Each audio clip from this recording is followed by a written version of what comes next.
Hello friends, welcome back to Divya food court. இன்றைக்கி நம்மளோட சேனலில் ரொம்பவே சூப்பரான ரொம்ப ஹெல்த்தியான ஒரு ரெசிபி தான் பார்க்க போகிறோம். என்ன ரெசிபின்னு பார்த்தீங்கன்னா, ஆட்டு குடல் கறி எப்படி பண்ணலான்னு பார்க்க போகிறோங்க. நம்ம நல்ல ஒரு வில்லேஜ் ஸ்டைலில் பண்ண போகிறோம். டேஸ்ட்டு பார்த்திங்கன்னா அவ்வளோ அட்டகாசமாக இருக்கும். வாங்க நம்ம ஸ்ட்ரைட்டாக வீடியோக்குள்ளே போயிடலாம். எப்படி பண்ணலான்றதை பார்த்துடலாம். நான் இன்றைக்கி குடல் கிரேவி பண்ணுறதுக்கு பார்த்திங்கன்னா ஒரு 2 சின்ன துண்டு பட்டை, 2 ஏலக்காய், ஒரு 4 கிராம்பு எடுத்திருக்கேன். இதை இந்த மாதிரி சின்ன உரலில் போட்டு நான் 1-2 நல்லா தட்டி எடுத்துக்க போகிறேன். அப்புறம் பார்த்திங்கன்னா நம்ம இன்றைக்கி குடல் கறி குக்கரில் தான் பண்ண போகிறோம். ஸோ குக்கரை ஸ்டவ்வில் வச்சுக்கோங்க. இப்போ தேவையான அளவுக்கு எண்ணெய் சேர்த்துக்கோங்க. நான்வெஜ்ஜுக்கு பொதுவாகவே கொஞ்சம் எண்ணெய் அதிகமாக சேர்த்தோன்னா டேஸ்ட் ரொம்ப நல்லாயிருக்கும். நான் இன்றைக்கி கடலெண்ணெய் சேர்த்துருக்கேன். உங்கள்கிட்ட எண்ணெய் இருக்கோ அதை யூஸ் பண்ணிக்கோங்க. இப்போ எண்ணெய் லைட்டாக ஹீட் ஆனதுக்கப்புறமா அடுப்பை சிம்மில் வச்சுக்கோங்க. இந்த டைமில் நம்ம பட்டை, கிராம்பு, ஏலக்காய் தட்டி வச்சுருக்கோம் இல்லையா, அதை சேர்த்துடலாம். அதை சேர்த்ததுக்கப்புறமா நான் 30 சின்ன வெங்காயத்தை நல்லா தோலை உரிச்சிட்டு நல்லா உரலில் 1-2 தட்டி போட்டிருக்கேன். நான்வெஜ்ஜை பொறுத்த வரைக்கும் இந்த மாதிரி நீங்கள் தட்டி போட்டு பண்ணிங்கன்னா டேஸ்ட் ரொம்பவே நல்லாயிருக்கும். வெங்காயம் வதங்கிட்டு இருக்கட்டும். அதுக்கு கேப்பில் பார்த்தீங்கன்னா நான் ஒரு 7 சின்ன வெங்காயம், ஒரு தக்காளி, 4 பல் இஞ்சி, ஒரு 5 பல் பூண்டு எடுத்திருக்கேன். அதை நல்லா இந்த மாதிரி மிக்சியில் போட்டு நல்லா மையாக அரைச்சி எடுத்துக்கோங்க. நம்ம ஆல்ரெடி சின்ன வெங்காயம் வதக்கிட்டுருக்கோம் பார்த்தீங்களா, அந்த ஸ்டேஜ்லேயே நீங்கள் நம்ம அரைச்ச இந்த விழுதையும் சேர்த்துக்கோங்க. இந்த விழுது சேர்த்ததுக்கப்புறம் பார்த்தீங்கன்னா நல்லா இதோட பச்சை வாசனை போகணும். அந்த வெங்காயம், தக்காளி, இஞ்சி, பூண்டு விழுது இதோட பச்சை வாசனை நல்லா போகணும். ஸோ நீங்கள் அடுப்பை சிம்மில் வச்சுட்டு நல்லா அது ட்ரை ஆகிற வரைக்கும் நல்லா வதக்கிக்கோங்க. நம்ம அது வரைக்கும் வெயிட் பண்ணலாம். இப்போ உங்களுக்கு பார்க்கும்போது தெரிஞ்சிருக்கும் நல்ல பச்சை வாசனை போயாச்சு. நல்லா ட்ரையாக இருக்குது பார்த்தீங்களா, உங்களுக்கு இப்போ நல்லா பார்க்கும்போது தெரிஞ்சிருக்கும். இந்த டைமில் பார்த்தீங்கன்னா நம்ம மசாலா சேர்த்துக்க போகிறோம். நம்ம ஆல்ரெடி குடல் க்ளீன் பண்ணும்போது கொஞ்சம் மஞ்சள் தூள் சேர்த்துருக்கோம். அதனால் இப்போ நான் 1/4 டீஸ்பூன் அளவுக்கு மட்டும் மஞ்சள் தூள் சேர்த்துக்கிறேன். இப்போ பார்த்தீங்கன்னா வீட்டில் அரைச்ச குழம்பு மல்லி பவுடர் நான் ஒரு 4 டீஸ்பூன் அளவுக்கு சேர்த்துக்கிறேங்க. உங்கள்கிட்ட வீட்டில் அரைச்ச பொடி இல்லைன்னா நீங்கள் மட்டன் பவுடர் யூஸ் பண்ணிக்கோங்க. ஆனால் தனி மல்லி பவுடர் வேண்டாம். அதில் இந்த ஃப்ளேவர் இருக்காது. ஸோ அதனால் நீங்கள் மட்டன் குழம்பு பொடி இருக்கு இல்லையா, அது ஒரு 4 டீஸ்பூன் அளவுக்கு சேர்த்துக்கோங்க. அப்புறம் காரத்துக்கு ஏற்ப நீங்கள் மிளகாய்த்தூள் சேர்த்துக்கோங்க. நீங்கள் மட்டன் பவுடர் சேர்க்குறீங்கன்னா நீங்கள் மிளகாய்த்தூள் சேர்க்க வேணாம். ஏன்னா அதுவே கொஞ்சம் காரமாக தான் இருக்கும். ஸோ ஆனால் நீங்கள் இந்த மாதிரி கிரேவி பண்ணும்போது வீட்டில் அரைச்ச மசாலா சேர்த்து பண்ணும்போது டேஸ்ட்டு பார்த்திங்கன்னா அவ்வளோ சூப்பராக இருக்கும். ரொம்ப ஹெல்த்தியும் கூட. அதனால் இப்போ நம்ம சேர்த்துருக்கிற மசாலா கொஞ்சம் நல்லா இந்த எண்ணெயிலே வதங்கட்டும். இதுக்கிடையில் பார்த்திங்கன்னா நான் ரொம்ப ரொம்ப கம்மியான புளியை தண்ணியில் ஊற வச்சுருக்கேன். அதை இப்போ நம்ம சேர்த்துடலாம்.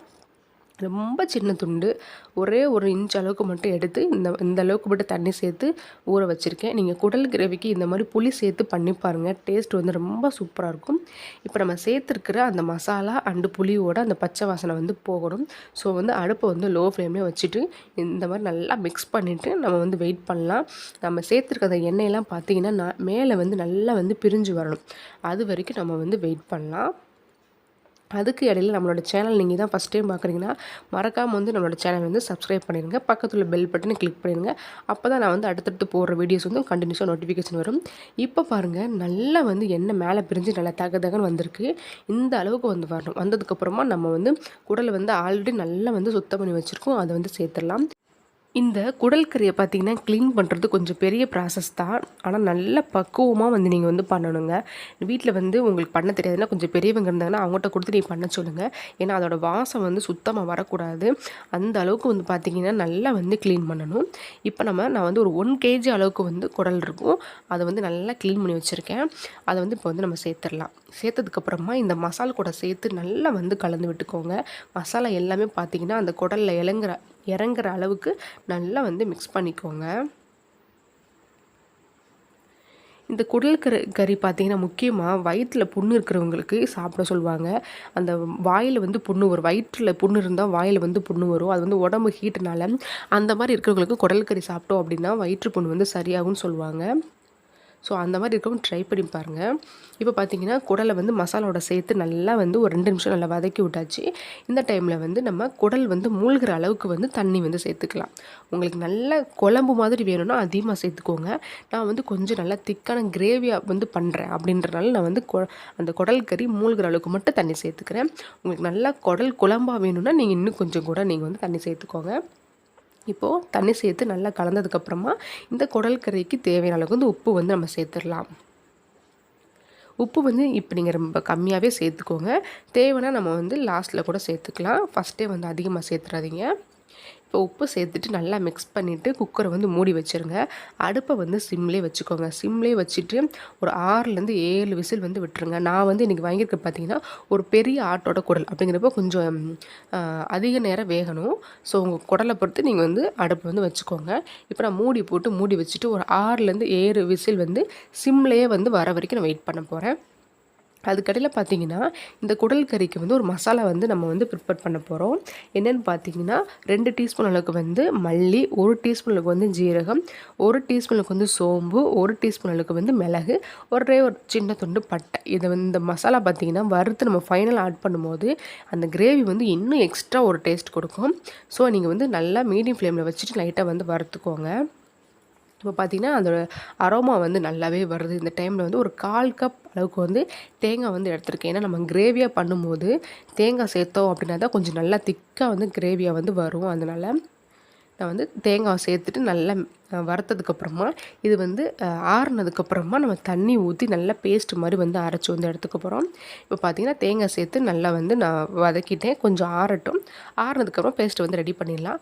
அதுக்கடையில் பார்த்திங்கன்னா இப்போ விசில் ஒரு 7 விசில் வந்திருக்கு. ஆவியெல்லாம் போனதுக்கப்புறமா இப்போ வந்து குக்கர் வந்து ஓப்பன் பண்ணுறேன். வாவ்! பார்க்கும்போதே எவ்வளோ சூப்பராக இருக்குது. அந்த எண்ணெய்லாம் பிரிஞ்சு நல்லா தகன்னு அவ்வளோ சூப்பராக இருக்குது. இப்போவே சாப்பிடணுன்னு தோணுதுங்க.